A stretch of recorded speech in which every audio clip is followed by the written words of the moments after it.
चर्चा करते हुए दिखेंगे कि इस डीमर्जर से मेन बिजनेस पर क्या असर पड़ने वाला है।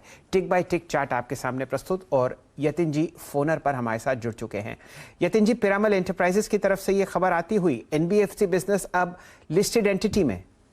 बिल्कुल शैल जी, देखिए जो कॉर्पोरेट स्ट्रक्चर को सिंप्लीफाई करने का प्रोसेस है उसमें ये जो स्कीम ऑफ अरेंजमेंट आज अनाउंस हुई है वो एक डीमर्जर का फॉर्म है, जहां पिरामल एंटरप्राइजेस डीमर्जर करेगा अपने फार्मास्यूटिकल बिजनेस का और एनबीएफसी जो इनके फाइनेंशियल सर्विसेज बिजनेस है उसका। अगर आपके पास पिरामल के 4 शेयर्स हैं तो आपको कुल मिला के 1 शेयर मिलेगा पिरामल फार्मा का, और कहीं ना कहीं ये बहुत बड़ा माना जाएगा बिकॉज ये अनलॉक करेगा काफी significant value Piramal share holders की।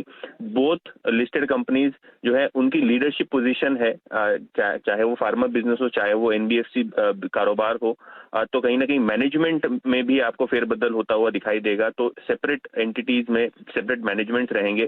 तो ये जो शेयर होल्डर्स है पिरामल के, उनको 4 शेयर मिलेंगे पीपीएल के, 1 शेयर पिरामल अगर उनके पास है तो क्लियरली अगर आपके पास 100 शेयर्स हैं फॉर एग्जांपल पिरामल एंटरप्राइजेस के, तो आपको 400 शेयर्स मिलते हुए दिखाई देंगे उनके फार्मास्यूटिकल बिजनेस के लिए। और कहीं ना कहीं 2 कारोबार अलग करने की ये कवायद है, एक फार्मा बिजनेस और एक financial services business. Value unlocking आपको पिरामल एंटरप्राइजेस में होती हुई दिखेगी। ध्यान दीजिए, लगभग 15-1 साल पहले पिरामल एक बहुत बड़े प्लेयर थे फार्मा स्पेस में और उन्होंने उस वक्त का अपना फार्मा बिजनेस, यतिन जी अगर मुझे ठीक से याद है तो एबट लेबोरेटरीज को बेचा था, और उसके बाद जो पैसा आया उससे एनबीएफसी स्पेस में कदम रखा और अब वहां पर एक और फार्मा बिजनेस आपको डीमर्ज होता हुआ दिखेगा।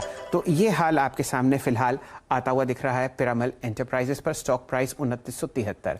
वीरेंद्र जी यहां से आपको कमान संभालते हुए दिखेंगे, दिख रहे हैं।